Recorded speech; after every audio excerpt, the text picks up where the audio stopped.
হনুমানের রান্নার পক্ষ থেকে আপনাদের সবাইকে ঈদ মোবারক। উৎসব সবার আনন্দে কাটুক, সবাই ভালো থাকুন, সুস্থ থাকুন, এই প্রত্যাশাই করি। ঈদের আনন্দটাও আমরা পরিবার মিলে, নিজেরা মিলে একটু উপভোগ করলাম।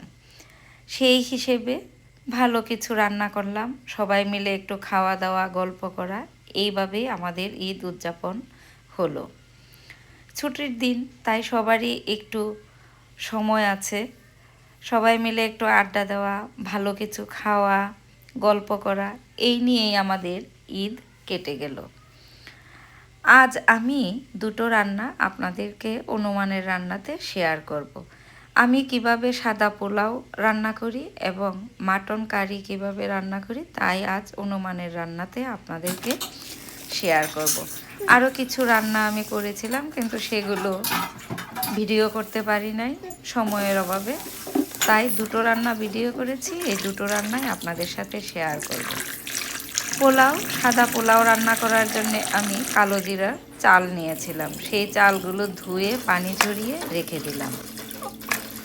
মাটন ছোট ছোট পিস করে নিয়েছি, সেই মাটনগুলো ধুয়ে তারপর পানি ঝরিয়ে নিয়ে নিলাম।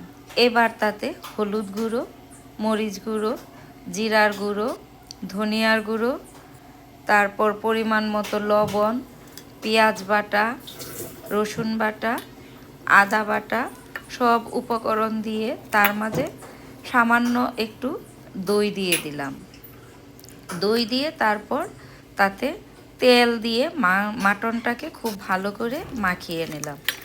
মাটনটা মাখানোর মধ্যেই কিন্তু অর্ধেক রান্না হয়ে যায়। আমি খুব ভালো করে মাটনটা মাখিয়ে তারপর এটাকে 30 মিনিটের জন্য রেখে দিলাম। আর এদিকে আমি মাংসের জন্য একটা মশলা তৈরি করে নিলাম। এই মশলাটা আমি তৈরি করে ঘরে রেখে দিই। যখন প্রয়োজন হয় অল্প একটু দিলেই রান্নার স্বাদটা দ্বিগুণ হয়ে যায়। শুকনো লঙ্কা, দারচিনি, এলাচি, জয়িত্রী, জিরা, মৌরি সস, রাঁধুনি সস, তেজপাতা, গোলমরিচ, সব উপকরণগুলো দিয়ে একদম কম আগুনে এগুলোকে টেলে নিয়ে নিই। তারপর এগুলো নামিয়ে ঠান্ডা করে গুঁড়া করে এয়ারটাইট বয়ামে রেখে দিলে এটা 3 মাস পর্যন্ত ভালো থাকে। এটা আমি গরম মশলা হিসেবে ব্যবহার করি। 30 মিনিট পর আমি মাটনটাকে চুলাতে বসিয়ে দিলাম। মাটনটা বসিয়ে তারপর চুলার আঁচটা মাঝারিতে রেখে দিয়ে মাটনটাকে ডেকে রান্না করতে লেগে গেলাম। মাঝে মাঝে আমি মাটনটার ঢাকনা খুলে একটু নাড়াচাড়া করে দিই। আর এদিকে দেশি কিছু আলু সেদ্ধ করে তারপর ছিলে নিয়ে তেলে হলুদ, মরিচ ও লবণ দিয়ে লাল লাল করে এটাকে ভেজে নিয়ে নিলাম।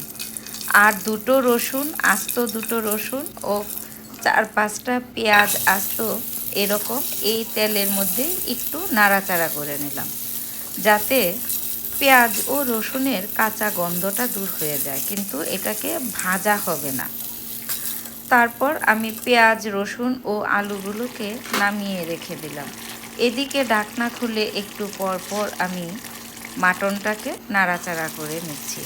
মাটন থেকে পানি উঠেছিল, সেই পানিতেই মাটনটা কষিয়ে নিলাম। আর যখন মোটামুটি কষানো হয়ে আসলো তখন তার মাঝে দিয়ে দিলাম কাজু বাদাম বাটা। কাজু বাদাম বাটা দিয়ে আর একটু নাড়াচাড়া করে ভালো করে মাটনটা কষিয়ে নিলাম। এই দেখুন মাটনের উপর তেল উঠে আসছে। এখন আমি মাটনটাকে নাড়াচাড়া করে তার মাঝে গরম পানি দিয়ে ঝোল দিয়ে দেব। মাটনের উপরে যখন তেল উঠে আসলো তখন এরকম গরম পানি দিয়ে আমি মাটনে ঝোল দিয়ে দিলাম। মাটন কিন্তু অর্ধেক সেদ্ধ হয়ে গিয়েছে।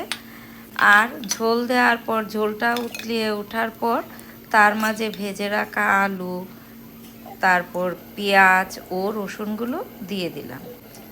এদিকে প্যানে সামান্য একটু তেল দিয়ে তার মাঝে 5 ফোড়ন, আস্ত শুকনো লঙ্কা, তেজপাতা ও সামান্য একটু পেঁয়াজ কুচি দিয়ে এগুলোকে ফোড়ন দিয়ে দিলাম।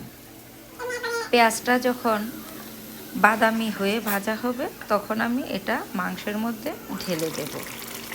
মাংসও কিন্তু মোটামুটি হয়ে গিয়েছে, সেদ্ধও হয়ে গিয়েছে এবং ঝোলটাও মাখা মাখা হয়ে এসেছে।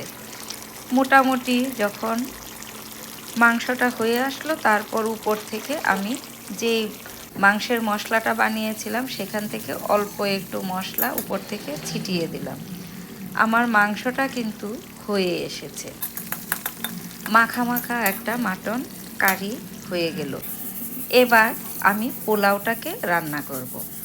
যেহেতু আমি 3 কাপ কালো জিরার চাল নিয়েছিলাম, সেই অনুপাতে 6 কাপ গরম পানি নিয়েছি এবং সেই গরম পানিতে সামান্য একটু পেঁয়াজ, ঘি ও লবণ দিয়ে দিলাম, আর কড়াইয়ে তেল দিয়ে দিলাম। তাতে দারচিনি, এলাচি, তেজপাতা দিয়ে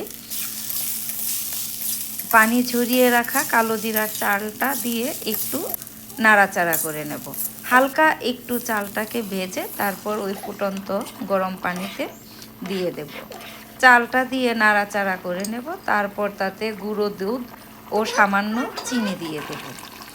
দিয়ে এই দেখুন এইরকম নাড়াচাড়া করে আমি এটাকে ঢেকে দেব। উপর থেকে কাঁচা মরিচ এবং আরেকটু ঘি দিয়ে দেব।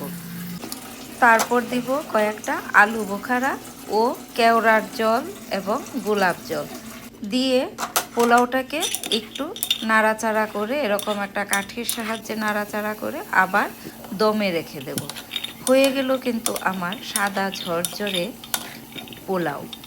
এই পোলাওটা খেতে কিন্তু খুবই সুস্বাদু, তবে রান্না করতে সময় একদম কম লাগে এবং ঝরঝরেও সুন্দর একটা পোলাও হয়। উপর থেকে পেঁয়াজ বেরেস্তা দিয়ে আমি পোলাওটাকে পরিবেশন করলাম। এই দেখুন আমার পোলাওটা খুব সুন্দর ঝরঝরে সাদা দপদপে পোলাও হয়েছে।